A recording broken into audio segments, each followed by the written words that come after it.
Hello বন্ধুরা, এর আগে আমি একটা ভিডিও ছেড়েছিলাম শফিকের বাড়ির ভিডিও। তো সেই বাড়িটা কতদূর কাজ হলো সেটা আজকে আপনাদেরকে দেখাবো এই ভিডিওতে। এই যে পল্লিগ্রাম টিভির অনার রবিউল ভাই, সে দেখে নিচ্ছে ভালো করে কাজগুলো সুন্দর করে। আর এখানে তৈরি হচ্ছে এই যে পল্লিগ্রাম টিভির লোগো, আপনারা দেখতেই পাচ্ছেন সেই লোগোটা কত সুন্দর করে সুদক্ষ কারিগর দিয়ে লোগোটা তৈরি করছে। তো বাড়িটার কাজের শুরু থেকে শেষ অবধি আজকে আপনাদেরকে দেখাবো। তো চলুন বন্ধুরা, শুরু করা যাক আজকের ভিডিও।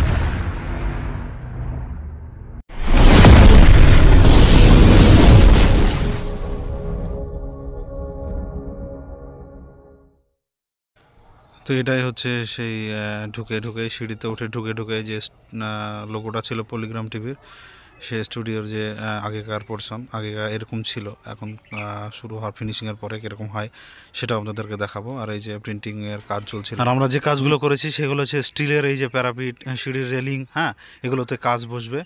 তো সব কাজগুলোই আপনারা দেখতে পাবেন এই ভিডিওতেই। শেষে আপনাদেরকে ফিনিশিং একবার সুন্দর করে ঘুরিয়ে দেখিয়ে দেবো। হ্যাঁ, এইগুলো মালগুলো আমরা মূলত 304-এর খৈতানের স্পেশাল 304-এর স্টেনলেস স্টিল দিয়ে তৈরি করে থাকছি। হ্যাঁ, যদি আপনাদের কোনো প্রয়োজন হয় তাহলে সেটা অবশ্যই আমাদের সঙ্গে যোগাযোগ করবেন। আমাদের নাম্বার ডেসক্রিপশন বক্সে দিয়ে দেবো।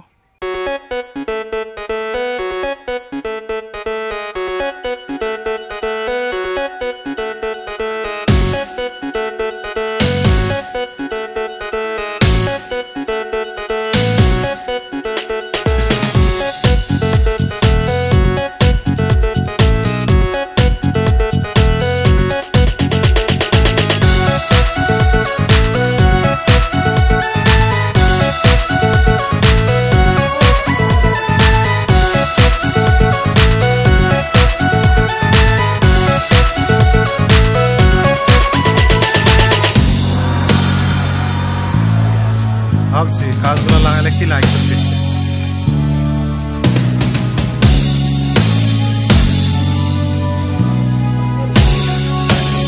এই যে বাড়িটা দেখছেন, ফিনিশিংয়ের পরে কিন্তু এই রকম সেম হবে বাড়িটা।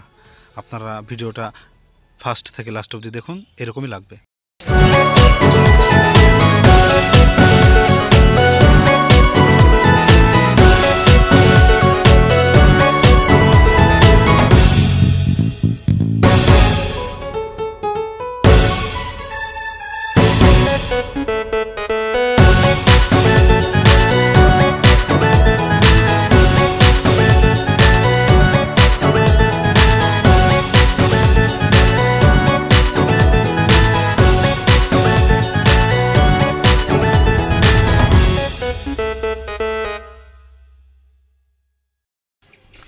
এইবার আপনাদেরকে দেখাবো ছাদের উপরকার যে প্যারাপিটটার কাজ, যে উপরে যে ফাঁকগুলো ছিল সেই প্যারাপিটের কাজগুলো মোটামুটি কমপ্লিট হয়ে গেছে।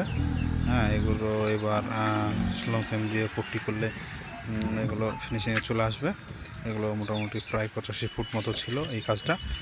এই কাজটা আমাদের করেছে সুদক্ষ মিস্ত্রি, বহরমপুরের মিস্ত্রি দিয়ে আমরা কাজটা করিয়েছি। আমাদের হাতের কাজের ফিনিশিং নিজেকে বলতে হয় না, খুবই সুন্দর, আপনারা দেখে সেটা বিচার করবেন। তো চলুন দেখা যাক সম্পূর্ণ বাড়ির ভিডিওটা এবার।